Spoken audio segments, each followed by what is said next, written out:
కనిగిరి మండలంలోని సోమశిల ఉత్తర కాలువ నుంచి అర్ధరాత్రి వేళ అనుమతులు లేకుండా గ్రావెల్ తరలిస్తున్నారన్న సమాచారంతో ఉత్తర కాలువ ఏఈ మదన్మోహన్ పోలీసులకు సమాచారం అందించారు. దీంతో పోలీసులు, ఇరిగేషన్ శాఖ అధికారులు సంయుక్తంగా తనిఖీలు నిర్వహించారు. ఈ తనిఖీల్లో గ్రావెల్ లోడుతో వెళుతున్న 8 ట్రాక్టర్లను సీజ్ చేశారు. ప్రభుత్వ ఆస్తిని అక్రమంగా తరలిస్తున్న వారిపై కేసు నమోదు చేసి విచారణ ప్రారంభించారు. అక్రమ గ్రావెల్ త్రవ్వకాలు, రవాణాపై ఎలాంటి రాజీ ఉండదని అధికారులు స్పష్టం చేశారు. ఇలాంటి దందాలను పూర్తిగా అరికట్టేందుకు ప్రత్యేక నిఘా కొనసాగుతుందని తెలిపారు.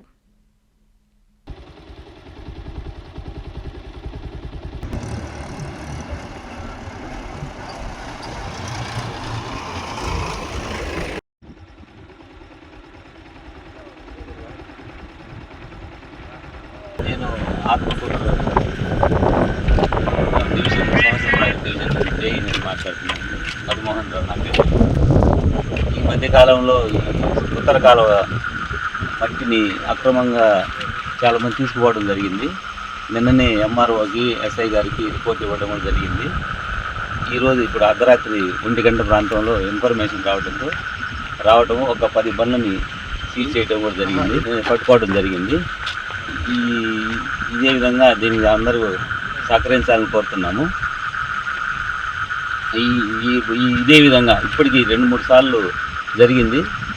దాన్ని ఈరోజు కనిపెట్టి దగ్గరుండి పట్టుకోవడం జరిగింది. ఇదే విధంగా బారా షాహిద్ దర్గా రొట్టెల పండుగ మహోత్సవ ఆహ్వానం. శ్రీ శ్రీ శ్రీ హజరత్ బారా షాహిద్ దర్గా మిట్ట, నెల్లూరు. జూన్ నెల 26వ తేదీ నుండి 30వ తేదీ వరకు జరుగును. జూన్ నెల 26వ తేదీ శుక్రవారం సందల్మాలి, 27వ తేదీ శనివారం గంధ మహోత్సవం, 28వ తేదీ ఆదివారం రొట్టెల పండుగ, 29వ తేదీ సోమవారం తహలీల్ ఫాతహా, 30వ తేదీ మంగళవారం ముగింపు సభ జరుగును.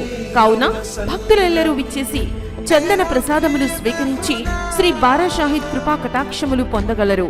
షేక్ అబ్దుల్ అజీజ్, చైర్మన్, ఆంధ్రప్రదేశ్ రాష్ట్ర వక్ఫ్ బోర్డ్. నిర్వహించువారు ఆంధ్రప్రదేశ్ రాష్ట్ర వక్ఫ్ బోర్డ్, విజయవాడ.